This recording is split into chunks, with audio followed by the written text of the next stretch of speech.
Blind Guides Episode 3. Interview with Jeff from pedestriansmatter.org. Hey everybody, welcome back to the Blind Justice Channel. We are continuing our series that we've dubbed Blind Guides, and today we have with us Jeff from pedestriansmatter.org. And Jeff, welcome to the show. Thank you. It's really nice to meet you. I've been following your channel for quite a while, and I was really excited when I saw a blinded vet First Amendment auditor. Yeah, I set out not with that kind of focus or intention, just more the focus of figuring out what was going on in local government and any ways that I could stand up for people that either can't stand up or don't have a voice or don't know how. And Right. It kind of morphed over time, and the focus has been for a while on people with disabilities, the ADA, making sure there's compliance, in particular with government sector, public sector entities and buildings and whatnot. So what about you? What kind of stuff do you do? And tell us about your website and what you're into. Okay, first of all, maybe I'll give you a little background about my vision in that. I always wore glasses, reading glasses all my life.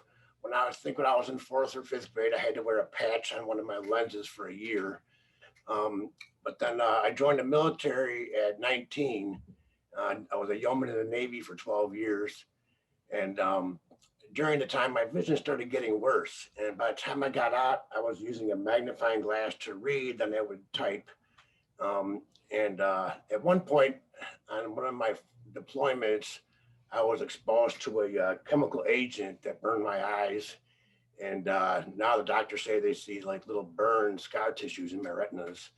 But Yeah. I don't know if that's caused my problem. I was diagnosed with Best disease, which is a juvenile form of macular degeneration, which is hereditary. And I was also diagnosed with advanced glaucoma. I've been legally blind since 1994. I was medically discharged of the military in '89 after a back surgery. I basically, my central vision about the size of my fist in front of my face is just like you say, kaleidoscope. It's just nothing but the pixels are all messed up and jumbled. And then I'm losing a little bit of peripheral on my right. But I've gotten used to it because it's been, since '94 where I've been like this basically. Yeah. So do you use a lot of like scanning technique, kind of in the military?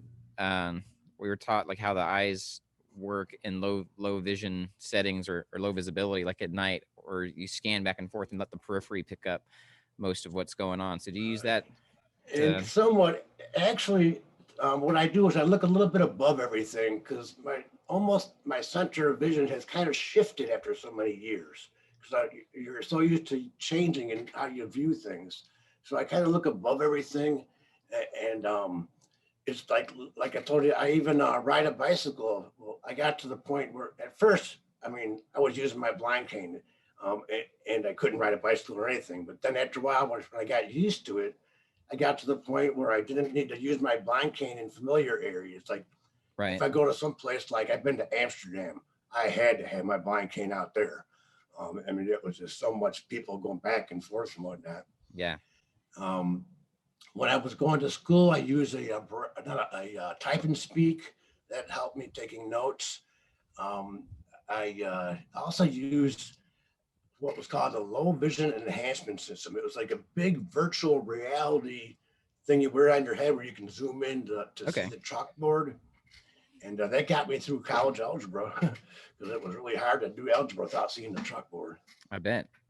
So tell us about your website. Tell us about what you're passionate about. I started it because back in 2003, the Department of Transportation put street light posts right down the center of the sidewalk on the main road that I live off of, Bee Ridge.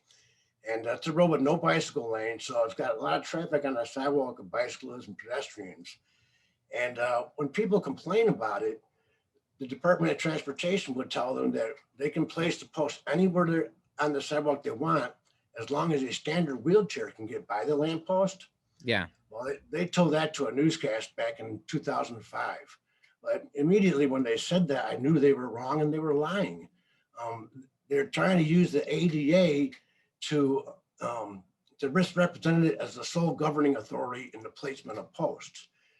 There'll be a post in the middle of the sidewalk with an empty utility strip right next to it. And it really offends me that they would use the ADA like that. In the mid 90s, I was a little more active in nonprofits. I went to Washington to lobby for the ADA. It's really offensive that they would use it in this manner. And so I tried to expose it for many years. I built the website about it. I could never get anybody to respond to my complaints. And then back in 2014 to 2016, they put in a dozen of what they call pedestrian safety islands.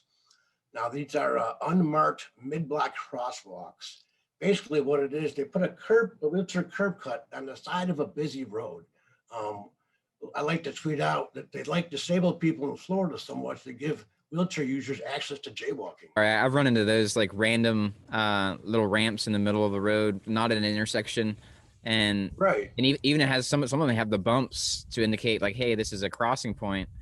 And I've actually used those on occasion, like if I can hear that the traffic's clear, by myself, or I've done it with a person where I've asked like, hey, does this make sense for us to cross right here? And they're like, no, it doesn't go anywhere. Yeah. So, yeah, it's weird.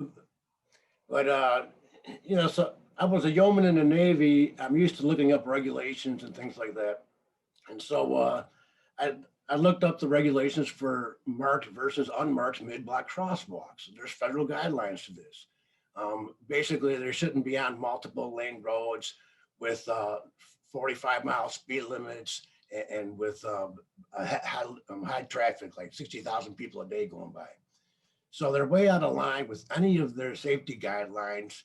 And when I started researching this, I started getting Google alerts for Florida pedestrian killed unmarked crosswalk, mid-block crosswalk.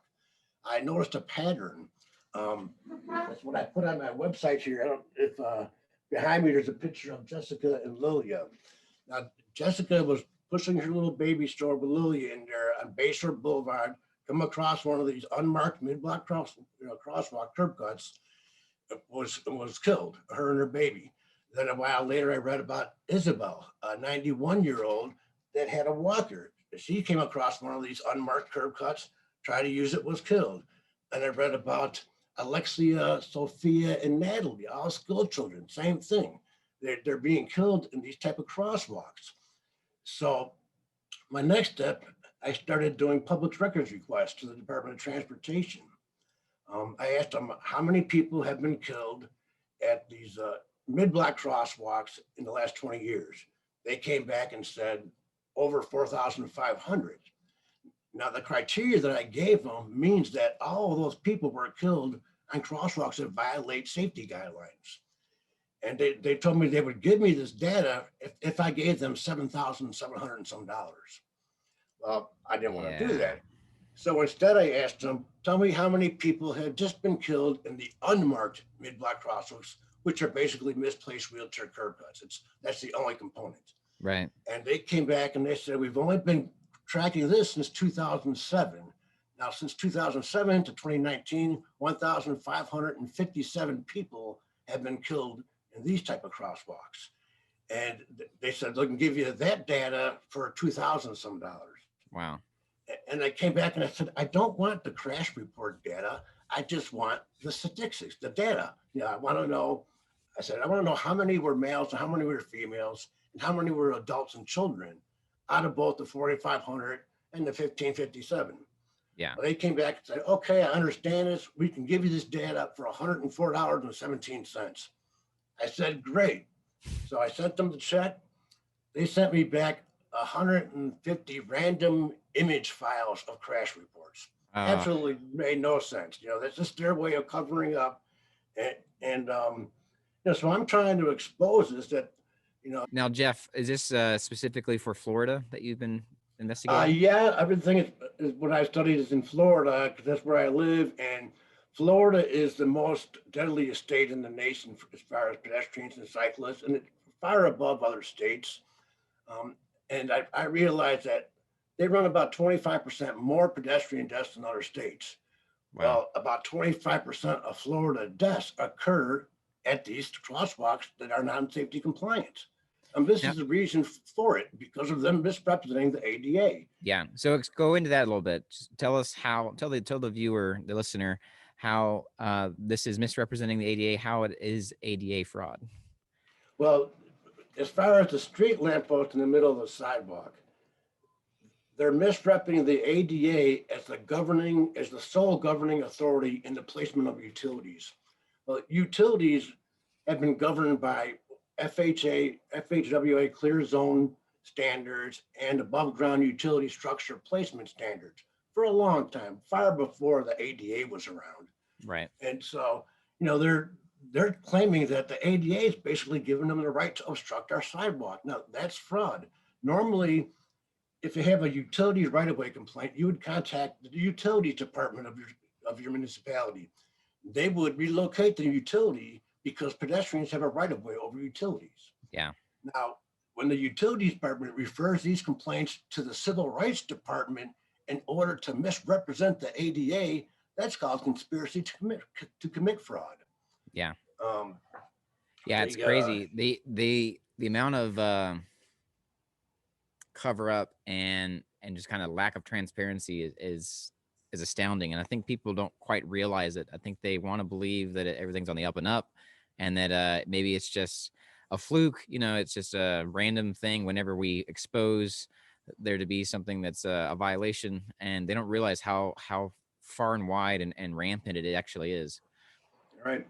And the thing is, the Department of Transportation knows that they're violating federal safety standards, but they do it because there's no consequences or penalties. Right. And their contractors make millions. But there is consequences and penalties to ADA fraud. That's why I'm asking people from all around the country to file ADA fraud complaints, not compliance complaints, because it's fraud. You don't have to be injured. You don't have to be disabled. You don't have to be from Florida.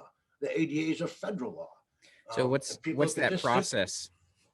That process would go to the Department of Justice website, and there's a form for filing a civil rights complaint right on the website, or you can send an email to the FBI at Jacksonville. I've got all that contact information on my website.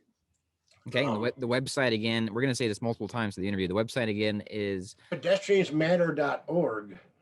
So let's move on with some more of the blind guide series questions. You talked about your vision loss, and are you enrolled with the VA with the low vision or the? Yeah, I have a VIS coordinator and the VA has been wonderful. They've got me so much stuff. They've got me stuff in the house. I got housing grants. My first piece of equipment was probably my CCTV. It's right behind me here, but it's probably 20 years old now. A 19-inch big box TV under a little tray where you can scan stuff or read stuff. Just basically. Yeah. Is that a Merlin? No, I don't know the brand name. It's so old. And back when I went to blind rehab in '94 with the VA, yeah, the thing was, if you don't graduate, they're not going to give you the CCTV. And I was a self-appointed recreational director. Okay. At that time, I was younger than a lot of the guys, so I took the guys out to the bars just down the road there with the 5 Points where there's a pool hall. And I met a girl in Birmingham, and I called it the blind leading the blind. I would take her elbow. There'd be 4 blind guys lined up behind me taking each other's elbows. Nice. And we would go bar hopping like that. Yeah, literal blind guide. Was that the blind rehab in Augusta, Georgia? In Birmingham. In Birmingham. Okay, I think they may have moved to Augusta now. Oh, okay. Yeah, I used to walk. It was like on the 14th or 15th Street. And every night I'd walk by that church where the children were bound back in the 60s in Birmingham. And it was quite an experience staying there. One thing that happened when I was there, I think it was during my last week, we would go into the west end of Birmingham to visit another blinded vet. I hung out with a couple of guys that worked at the clinic at the VA hospital that were Vietnam vets, and that one guy, he was they called him Doc. He was a corpsman in Vietnam, and he was missing one of his half of his middle or his index finger because he got it bit off in hand-to-hand combat. And Wow. I was peacetime when I was in the military. I have the most respect for anyone that ever had to go to battle and whatnot. But anyways, in Birmingham one night, we're on our way back to the clinic, and someone took a shot at us in the pickup truck, and the window went to the back window of the truck and landed in my neck. And luckily, it slowed it down. I was able to pull it out of my neck, and for years I wore it on a chain around my neck. What was it? A 38 caliber bullet. Someone shot at us when we were driving around in Birmingham. Yeah. It's crazy. Like stories like this, I don't think people quite get it. I think people believe that they're generally a good person, and that people in general are generally good people, and they I think it's just so far out of their normal day-to-day life of not dealing with people with visual impairment or blindness, and so they presume that they would be respectful and helpful, and they would use audio cues and describe what they're talking about, and nobody would take advantage of a blind person. Nobody would do something harmful to a blind person, and it's just that's just not the case. Like we've been out walking, and people have thrown drinks out of their trucks at us, and this is before. This is in areas where we haven't done activism, where we're not like, we're just out walking around as a couple, and they happen to see that it's a blind guy with a cane walking, and it's like, okay, well, let's get this guy. It's crazy. I've been hit on my bicycle by stuff. I've been hit walking by people throwing stuff. People are just crazy, Yeah. So the blind rehab and the low vision clinic and the VA are the only places that I've been able really to recommend to people for services with the VA. So let's talk into some of the different aspects of daily life, and like what tools and devices you may use for mobility. You said you use a cane. Is that a long white cane? Yeah, I've got a white cane with just a normal tip on it that I don't hardly ever use because I really don't go much. Yeah. Have you tried the rolling ball cane? Yeah, I've tried it. I do like the feel of that. Yeah. Yeah. It does give you a lot more tactile information. Right. You get more tactile or more auditory. Right. It helps with, not getting caught on stuff. Like if you're just using like a little static tip, like the little marshmallow tip, then you have to tap that a lot. And that can be handy. Like as far as tapping goes, I think people recognize that more. Hi. Neighbor walking by. And okay, what about navigation? I know you said you don't really go out, and do you use any kind of I actually have a recumbent bicycle that when I started probably the first 5 years let me go back to this. When I lost my vision, I got out the military. I was having some vision problems. I started smoking marijuana. I was one of them people that did it back in the 70s and whatnot. And I found that it made my eyes feel better. Yeah. Fast forward a few years, my dad had got cancer. I moved to Florida to be with my parents, and I went cold turkey and stopped smoking marijuana again. Well, within 3 weeks, I lost the central vision in my right eye. About 3 weeks later, it went out in my left eye. And that's when I went to the VA, and I got diagnosed with advanced glaucoma and macular degeneration. And I said, glaucoma isn't pot good for that? And so I started smoking pot again. And basically, I have not lost any. That was maybe 20 years ago or whatever. And I have not lost hardly any vision since then. The VA is not allowed to issue medical marijuana. Right. But they got to where they're actually allowed to talk about it now. One of the last times I saw my doctor at the VA, she was kind of surprised how good my eyes were after so many years of having advanced glaucoma. And I said, well, I smoked marijuana for it. She goes, well, that'll work, but you have to smoke it every 3 or 4 hours. And I kind of chuckled and said, well, that's what I've been doing. Like, well, got to do what you got to do. Nice. Rather be high and half blind than not high and totally blind. Yeah. Okay. What about? Let me think. What about in the household? Do you use bump dots for anything? Do you know what a bump dot is? Yeah, I put the little bumps on like my my audio video receiver, my microwave, anything I can think of, I'll Yeah. use that. My main tool I use is just a handheld 10x lighted magnifier. Um, Okay. Yeah. when I read, I don't, you can't see this, but I'm holding the magnifier directly in front of my left lens of my eyeglasses, and like I hold whatever I'm reading directly in front of that. Right. So I have everything really close to my head. Sure. I used to sit at the grocery store in the soup aisle, on the floor Indian style, picking up different soup cans and reading them with my magnifier. And people Yeah. would come by and look down at me. I'd like, go around. Have you tried the Seeing AI app for that? No, but I'm going to. I don't even. I have a Android phone, but Yeah. I've tried a couple of the blind related apps. I don't have a lot of good luck with them. Yeah, I know there is a setting you can put in an Android phone. I'm not familiar with it because I have an iPhone, but there is a screen reader setting you can use. But the Seeing AI app is free for both Android and iOS, and there's a mode in that app that does like barcode recognition. And so when you're at the store, you can just hold it and keep turning the can or turning the item around, and it'll actually beep. It'll beep faster if once it actually picks up a fragment of the barcode until it actually reads it. So it helps you find the barcode, and then it will read you the product information and all that. Sounds like a good one. Yeah, that's real handy. The Seeing AI app. That's just one of the functions it does. It does, it reads currency, like your cash. It tells you what bill you're holding. It can read short text documents, scan documents, and things like that. It's a real handy device. If you can use your phone. Like some places, uh, like I've been running into, aren't allowing me access with my phone, which has all these different assistive tools in it. So, what about reading? How do you read? Do you use magnification or do you use audiobooks?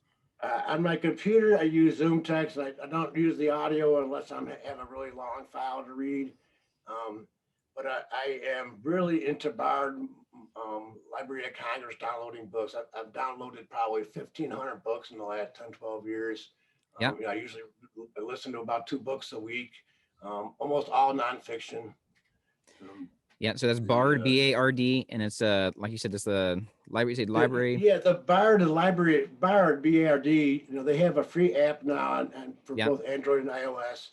And you can sign up at your local library. If you have any type of difficulty reading, whether it's vision, dyslexia, tired eye, anything, you can sign up for it. And then once you get signed up, with the Library of Congress system, you're able to download books for free, and they got a big selections. They always have new books coming out, and I just love it. Yeah, it's really good. I use that. That's one of my many book reading apps that I use. What about in the kitchen? Do you have anything issued by the VA or anything that you use? Any tips or tricks that you use while? I don't think so, except for the thing I learned a long time ago to put your finger in the edge of the coffee cup when you're full enough so you'll know when it's full. Right. But yeah. I've been doing a lot of DoorDash, right. having food delivered. I think there's a product called Ove Glove, like it's an oven glove, like the whole mitt that you put your hand on, and it's that way you can just grab anything hot just with your hands instead of trying to use a different tool or something. It's pretty handy. There's the liquid level indicator, which basically does the same thing that your finger does, except if you're pouring a drink for a friend or somebody, you don't want to have your finger in their cup. Right, it will vibrate whenever it's full. There's I think Emily on from Fashionista, she said she has a talking scale, like if she's cooking and she wants to portion I have out. a talking weight scale for a regular bathroom scale that I got from the VA. Yeah, for body weight. Yeah, this is like a food scale. So there's a food scale one and there's a body weight one. There's talking thermometers, like for like a meat thermometer or making sure your food's the right thing. And there's even talking thermometers for your person too, that you can check your temperature. So do you have anything like that as far as Do you have anything to help you with medication, like a medication reader or anything like that? No, I don't really take a lot of medication, just my eye drops and my the stuff I smoke. Right. But I probably my adaptive stuff. Oh, I was talking about the Orcam that you had mentioned Yeah. a couple of videos ago. I told my dad about that. He ordered one, and my dad, he's 87 years old. He's up in Durham Okay. in a facility, and he said he's not going to wait on the because he's a veteran too. Yeah. He said he's not waiting on the VA. He ordered one of those. He just started using it last night, and he loves it. Yeah. Yeah, it's pretty interesting device. It clips to the side of your glasses. It reads text to you. It can identify colors. It can do all kinds of things. They keep updating it to make it more and more user friendly. And I think the newest versions of them have what is it, Bluetooth? I think the early ones didn't have that. So it's a pretty cool wearable camera that's issued by the VA. It's just like you said, it takes them a while to get something like that. So that's pretty neat. And it's too bad that, with like what you were working on, trying to get, access devices video for blind people in the courtrooms and that. Yeah. Like what I had said about when I sent you those video sunglasses, my idea was that like when you were standing outside the court and they took away your camera, the aesthetics, if they make you take off your glasses and then you put on a blind mask or a sleep mask or a blindfold, well, just the aesthetics of that would have made it look. I mean, Jeff, there's really no difference whether you're holding a camera there or if it's over your. They did that anyway, Jeff. They did that on the 23rd when I went to court. They made me take my hat off, my glasses off, and I put my scarf, around my eyes to protect from the light, and continue to do like the security checkpoint with them. I understand like you were trying to make sure I could have some form of note taking and have my eye protection, but they are. And my idea was instead of them charging you with failure to appear, to get a charge for having the camera in the courtroom. Yeah, that's a charge you want to fight. Well, they don't really have much to stand on because I was trying to gain access and they blocked me access. I just wish you luck with that. They're a bunch of rednecks out there. Yeah, I know it's a dangerous place we're in. I'm not gonna. My mom. Actually, my mom passed away January 21st. I think she was one of the first that had this virus. She was already in a facility with my dad, and all of a sudden she got sick real bad. Like in a week, and she was gone. And at the same time, my dad had a respiratory problem that lasted for 3 weeks. And right after that, it was COVID hit everywhere else. Yeah. So that was pretty straight. But my dad moved up to Durham, and he wants me to move up there. But I said, I'm not moving to North Carolina unless you get medical marijuana for one thing, and you need a lot better bicycle lanes and access for pedestrians up there. Yeah, well, Durham and Raleigh have decent bicycle access and pedestrian access, but yeah, there's a whole lot of issues here in North Carolina with transparency, and their Open Records Act is very draconian and tyrannical. It's not like Florida's Sunshine Law. So but when they don't do what they're supposed to do, they just send you image files or something you didn't ask for. It's just crazy. That's another thing I wanted to mention about that people don't realize, where when I found out that on the average 130 people a month are being killed in Florida at misplaced curb cuts. That's about 10 people a month. Yeah. That's twice as many people that are killed by the police every year in Florida. In Florida, about 62 people are killed by the police. Well, 130 are killed in misplaced curb cuts, but people aren't aware of the data and of things like this that are happening. Well, I'm glad that you're trying to raise awareness. Hopefully this interview will let people know that this is a problem, and it's not just in Florida. I'm pretty sure it's all over the place. Right. Let's go back to other assistive devices that you use. Let's see. We covered some day-to-day stuff. Do you use? I carry a bright flashlight with me when I walk. Okay. That helps a lot. I don't have a guide dog, but I used to have a couple of dogs in the past. And I think I had a Rottweiler, and for a while I had a big white wolf. And Yeah. it's like people get the hell out of your way when you're walking in one of those things. Yeah. Yeah. I've been wanting a Native American Indian dog that, or Native American wolf dog, I think is what it is called, right? American Indian dog. Yeah. It's a wolf dog. Yeah. But it's like a wolf hybrid, and it's, Yeah, that's what I had. yeah. I had it was 75% Timberwolf, and the rest was Malamute, I think, 25% Malamute. Yeah. Wow. Where were we on our questions? Yeah, a little bit of sure about navigation. Yeah, navigation. You said you don't use anything for that. You just use what your phone does, or do you practically know where you're going anywhere? Yeah, and I don't really go a lot of places. The big thing for navigation is when I started riding a bicycle again.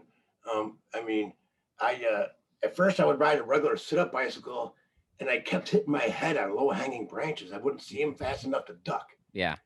And so now I ride a front-wheel drive recumbent bicycle that I put an extra cycle attachment on, where I haul groceries with and stuff. Nice. And it's a lot better, you know. You do your grocery shopping in person by yourself, or do you ask for assistance in the no, store? No, in person by myself. Sometimes I'll have it, delivered, but yeah, I just go by myself. To me, that was like my only before the shutdown. That was my daily activity, was going to the grocery store once a day or the coffee shop, just to get out of the house and whatnot. Yeah. You use a PC or a Mac for computer access? Oh, I use a PC. The one on the computer behind me is my old Windows 7 PC. Okay. I was really reluctant to go to Windows 10 because of the Zoom text is different. Yeah. And but what I'm talking on here is my new Windows 10 laptop I got from the VA, and they're even going to send me a new printer for it. And that's one thing about the VA. If you don't know if you don't ask for something, they'll never get it. Right. When I first walked into the VA clinic here at Bay Pines in Florida, my eyes were going bad. I went to the VA. I said, "Hey, I want to see a VA doctor about my eyes." And the guy said, "Well, how old are you?" I said, 34. He goes, "Well, how long you been out?" I said, "A few years." He says, "You're just getting old. Yeah. You don't want to see you're just getting old." And it's like, wait a minute. They knew I had bad vision when I was in the military. I'm not just getting old. And so I go back out to the car where my dad's waiting for me. He drove me. And my dad said, he goes, "Go back in there, tell them that your dad's not going to give you a ride home until you talk to a doctor." Yeah. And so I did that. And the guy's like, "Oh, sit down." And then 6 months later, now I got a 100% service connected disability, and I'm set for life. Yeah.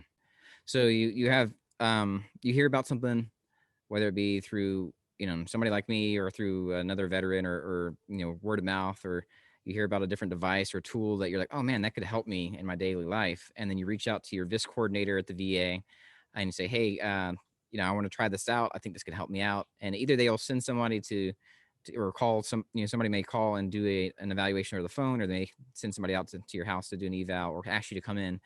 And then basically that's it. Like they say, "Okay, cool. Yeah, this sounds like it's something that you can use. If it's more intricate or needs more training, then you can set up some time for training or go to one of the blind rehab clinics like you went to." And then they decide to purchase it, and it goes through prosthetics, right? And then that gets shipped to your house. That's usually where it slows down in prosthetics. Yeah. So anything else that you got issued that you use on a daily basis that we haven't asked about? Any kind of other assistive tech? Not that I can think of. It can be low. It can be low tech too. So like I have a little thick signature block. It's like a little piece of plastic that has a cutout, like a rectangular cutout. And I just ask if I have to sign something, if I have it with me, ask them to line it up for me. I've and seen then those, yeah. So that's it's kind of like the shape of a credit card. So that's an interesting little low tech device. Any questions? One more thing about the VA I just thought about. Yeah. The VA clinic down here, it's on Bee Bridge Road, the same road that I go up and down. It's right between the grocery store and coffee shop and my home, just like three or four blocks away. And I noticed that there's no pedestrian access to the building. For a pedestrian to go up there, you have to go through the parking lot, where the cars go. Yeah. And so I actually sent the email like less than a week ago to the VA, and I've done this before, and they came back and they said, well, we're just leasing the property. We can't do nothing about it. Well, this time, what I did is I sent the public records request. I said, I want to know the person. I want to know the name of the facilities manager at the VA, and I want to know the name of the leaser. I'm going to talk to them both about getting a sidewalk put in here. We can do this. And just yesterday, someone from the VA called me back, and she said, our facility manager and leaser are meeting today about putting the sidewalk in. Nice. I'm like, oh my God, success. The first time in 17 years since I've been advocating. You know? What kind of format or how do you take notes if you need to take notes or something? Well, when I was in school, I'd use that Braille and speak device. But basically, I have a big, thick magic marker pen that I use, and I'll write really big stuff with. Okay. Even like when I was going to school, I would take my notes with a really big pen, like in class, and then I would go home and I would transfer them, and I would print them out in like a 28 or a 36 font, and I would have all these huge sheets of paper, Yeah, and with big notes on it. And once a student said to me, "Well, it's really nice that the disability office does that for you." Yeah. They don't do this for me. Yeah, like you're talking about self-advocating. You have to advocate Right. for yourself. Do you ever use audio notes, or do you see the value in having audio or video notes available for you to review later? I do, but not as much as I should. I want to start transferring to do that more. For example, I have a Victor Reader Stream I got from the VA for listening to books. You can take, it's got a recorder on there. Yeah. But like one problem is I couldn't figure out how to get it all working and initialized and everything. And so I got to go through and get with their customer support and all that. Sometimes the VA will send you a piece of high-tech equipment, but they won't give you no training on it. Right. What about self-defense? Do you have any tips or tricks for self-defense? Self-defense. Self-defense. Yeah. I have a lot of years of anger built up in me. No one wants to mess with me. And I'm only half blind. When I was at blind rehab, there was a guy in the bar I used to take the guys out to, and he come up to me and he says, "You're not like these other blind people. You're faking it. You can see good." And I looked at him. I said, "I tell you what, little guy, I can see good enough to kick your ass if you don't get the hell away from me." Yeah, it's so interesting, or common, I guess. Not, maybe, I don't know. There's an interesting aspect to it where people, I don't know, presume the worst or presume that people with visual impairments can see better than they're communicating. They don't understand that there's middle ground. There's a lot of space between seeing good and not seeing at all. Right. Right. Do you use or have you heard of the Be My Eyes app? I've heard about mostly from you talking about it. Okay. Yeah, super handy. I think it's available on both iOS and Android.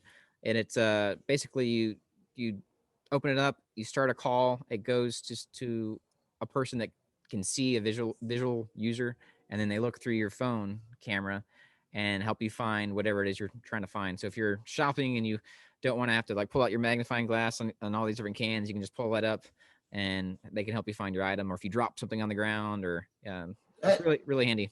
That is so cool. Things have come so long from back in the day when I wore that big video thing on my head. Yeah. Yeah. So with that, do you use something like that, or would you use like FaceTime or something like this, where it's a one-on-one, or you call somebody in a video conference app to help you find something, or do you not use that? I haven't used it, but it sounds like something that especially if I lose more vision, I would be using. It almost sounds like it's something I'd like to use just to make friends with. Yeah. To say, "Oh, hi," because I'm not married. I was twice widowed before I was 50. I'm Wow. 62 now. Wow. But Oh yeah. Do you are you involved with any community for the blind or visually impaired community? Not lately. I used to be in the mid 90s. I taught myself how to design web pages. I designed a web page. At first, it was called Blind Rap. This was back before you can only have 8 letters in a domain name. So it was Blind RAP. That stood for Blind Resumes and Profiles. And I Okay. would link to the home pages of other blind people with their resumes and their profiles. That turned into a website called linkable.org, where I linked together people's websites from all different types of disability by type of disability. Um, and actually, I was doing good with that website for a while. I had a sponsor, Allegro Medical, where I was selling medical supplies, advertising. I think I was getting about 60,000 views a month and making about $400 to $500 a month in commissions. But then the website went to a third-party affiliate for their advertising, which changed all the coding, which basically left me out of it. Yeah. So I lost my income from that, and then Facebook came around, and people lost interest in my website. Right. And but that I did that for a while.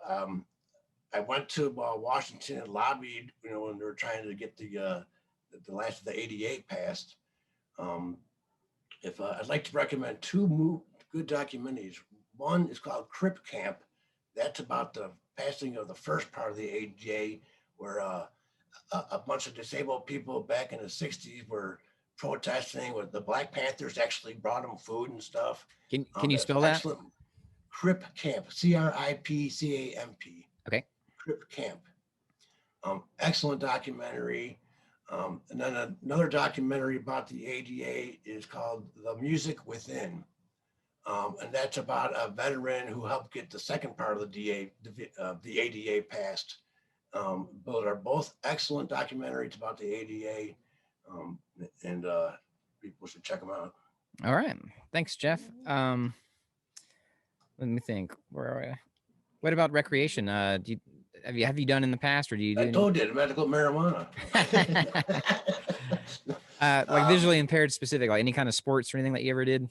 No, I've had people ask me about going to the golfing tournament for the blinded vet, but I never had one to it. I've never golfed in my life. Yeah, they have stuff through the the VIS coordinators put out something every year where they try to get blind veterans to do. I think they have a summer camp and a winter camp, like summer sports and winter sports, and they teach you how to ski and how to surf and how to do all these fun stuff that are seasonal, or depends on where you live. But yeah, I've been riding my bicycle a lot less because I actually ran into a little kid one day. Oh, yeah, I transitioned from driving to bicycling, and when driving became too dangerous, when my vision became so bad, and then just kind of hung up my keys and was bicycling everywhere until I ended up in ditches, hitting low-hanging branches or just running into stuff, and kept bringing the bike home messed up. And then I was like, okay, this is dumb. I'm gonna end up dead because I'm trying to stay independent on a bike. And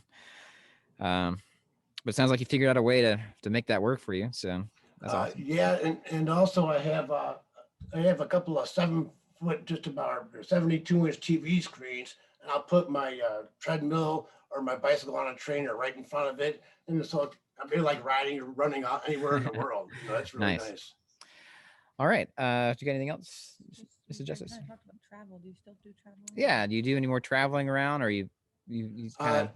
I haven't lately. When I probably about 15 years ago, I got a little traveling bug in me, and I went to Amsterdam for a week. I went to Costa Rica several different weekends. And these are places I always wanted to go in the military, but I never went. Yeah.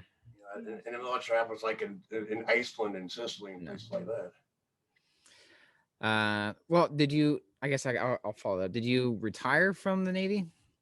No. After my 12 years, it was a medical discharge after my back surgery, and then I got my service-connected disability for my vision, so that's basically retirement there. Right. So does that make you available for space safe flights or no? I think so. I know I can stay at recreational places for the military, the academies and stuff. Right. Cool. Well, I think that's all the questions we have. Do you have any questions for us or anything else you want to add? I'd just like to add, if people can please check out pedestriansmatter.org, go to Twitter at ADA Fraud, and you don't have to be injured from Florida or to file a complaint with the Department of Justice. That the ADA is a federal law. We need your help to. Right. If enough people complain, they'll do something. That's the only reason they'll do something. Yeah. Oh, and another thing, I've never met one ADA coordinator or nonprofit worth of crap. That's kind of been our experience too. It seems like their position as ADA coordinator, where my understanding would be, it would be for them to make sure they can coordinate equal access for somebody with a disability to the services or the goods or whatever entity that they're working for. But it doesn't seem like that's the case. It seems like what they actually do is try to protect the entity from actually having to provide equal access or accommodation. That's been my experience. How about you? Exactly. People think that they're there to help disabled people when they're actually there to protect the corporation against disabled people. Yeah. Say, oh man, this could be a liability thing. Let's just try to deny this person any way we can and not have to provide access because it's dangerous, because these disabled people, they're dangerous. All right, Jeff. It's like I lost my credibility when I went legally blind. Yeah. Yeah. Well, thank you for coming on, Jeff. And do you want to promote anything from your YouTube channel or not? No, people can just go there. On my YouTube channel, I have a few videos about my website. And there's also a bunch of videos from several years ago where us veterans in the squadron were trying to get the government to retrieve the bodies of people that were left up in Greenland. It took us 30 or 40 years, but we were finally successful. Okay. And what's that channel? What's the YouTube channel? I don't even know that. If you go on my website at Pedestrians Matter, just click on the YouTube link. All right. So again, the website is pedestriansmatter.org. Right. Okay. Jeff, thank you again for coming on the channel and appreciate all the engagement that you have with us, emailing us and sending us ideas and the support. And, you keep doing what you're doing. Well, hopefully we can raise some awareness to the issues that you're passionate about. And I think just people are oblivious to it and don't really know that it's an issue. So thanks for everything that you're doing, man. Thank you very much, Mr. and Mrs. Justice. I appreciate all the hard work you're doing.